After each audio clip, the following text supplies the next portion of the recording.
are very happy with what we have seen in Q3. We saw a good book-to-bill ratio of 1.07, and we see strength in the markets across the world with one exception, which is China. And this leads us to confirm the outlook for the top line for 4.5 to 6.5%. But we believe that it will be more at the lower end of the range than at the upper end. Yeah, you also had you had anticipated this pent-up demand, as you made note of, in China not happening at this stage then. So how do you see that area performing, particularly for your business for the remainder of the year, and how much is going to add then to that bottom line? Yeah, we will expect to see, and we saw that already in Q3, a stabilization in China. We expect to turn back into a growth territory in our Q4 next quarter.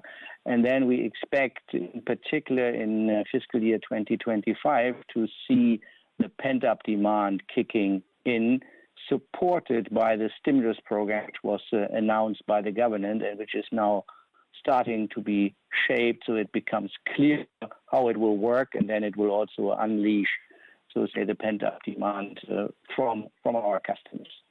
Jochen, when I see people like Boris Pistorius very upset with Christian Lindner, he's not the only one. Karl Lauterbach, I'm sure, would have liked to see a greater budget. I know Wes Streeting is going to be upset if Rachel Reeves doesn't okay a lot of his plans as well. Budgets are under pressure everywhere, not just in China as well. Is the pulling in the purse strings in order to meet fiscal levels in Europe especially going to create a problem for companies such as Siemens Healthineers?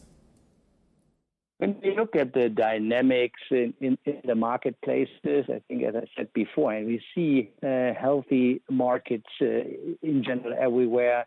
We see the China topic as a temporary effect to fight corruption in the marketplace, which we welcome in general.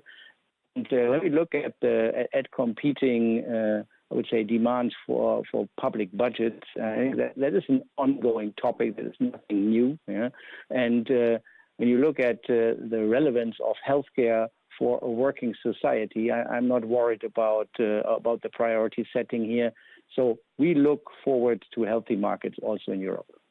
Good. I hope you're right. Look, I'm fascinated by some of the new product development that you and your peers, we spoke to Fresenius Medical Care yesterday. There's some amazing stuff going on in all kinds of areas, whether it's imaging, whether it's cancer care, whether it's dialysis, whatever you.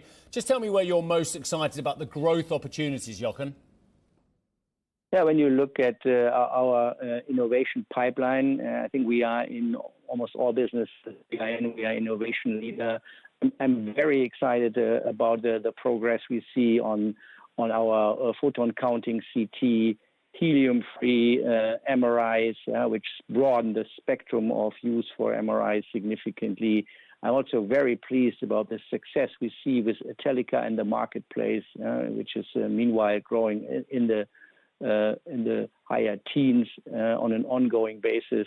So we have a lot of great advancements, and when we also look at Varian Hyperside, a very, very interesting application which combines highest image quality with direct therapy and is exactly paying into our synergy story of combining Varian with Siemens Healthineers.